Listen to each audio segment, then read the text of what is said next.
Hello, my name is Austin, and today I want to share a link that I received from a listserv regarding accessibility guidelines that are being considered by the UCs. And I think they're being really pushed through UC Davis. And I think it's just really interesting to see how they're trying to make the UC campuses more inclusive and try to expand access for all people with disabilities, but particularly people who are neurodiverse.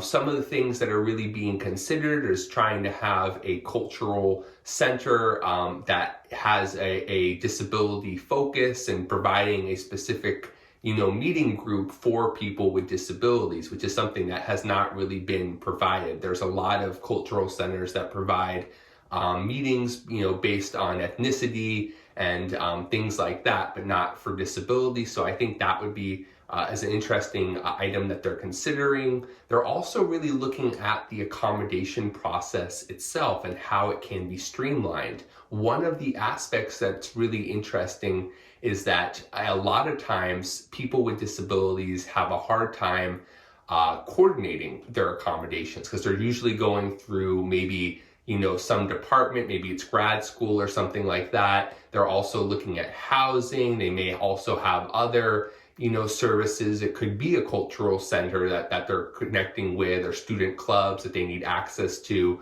So it's very hard to get all their accommodations kind of squared away. And what they're looking at is trying to reduce the amount of advocating someone with a disability would have to do by trying to have it be more centralized with the disability office. And I think that is a really great idea and shows a lot of forethought. And I hope that it eventually is enacted by the UCs. Some additional aspects in this proposed list of recommendations are providing people who are neurodiverse with a transitional program to help them transition into college or university.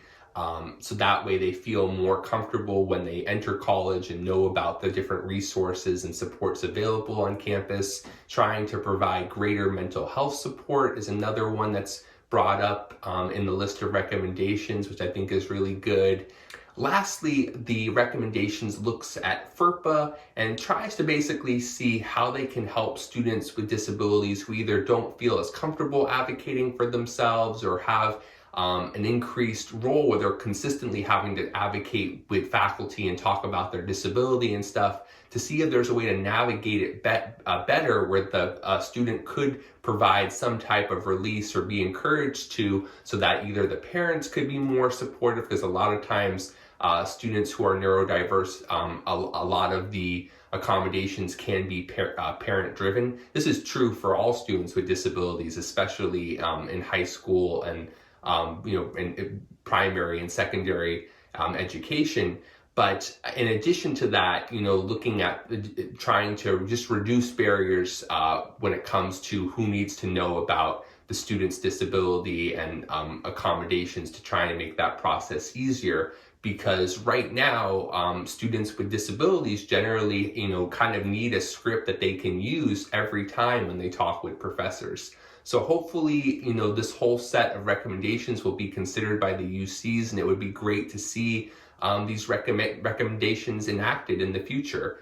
Thank you so much for watching, and I'll catch you in the next episode.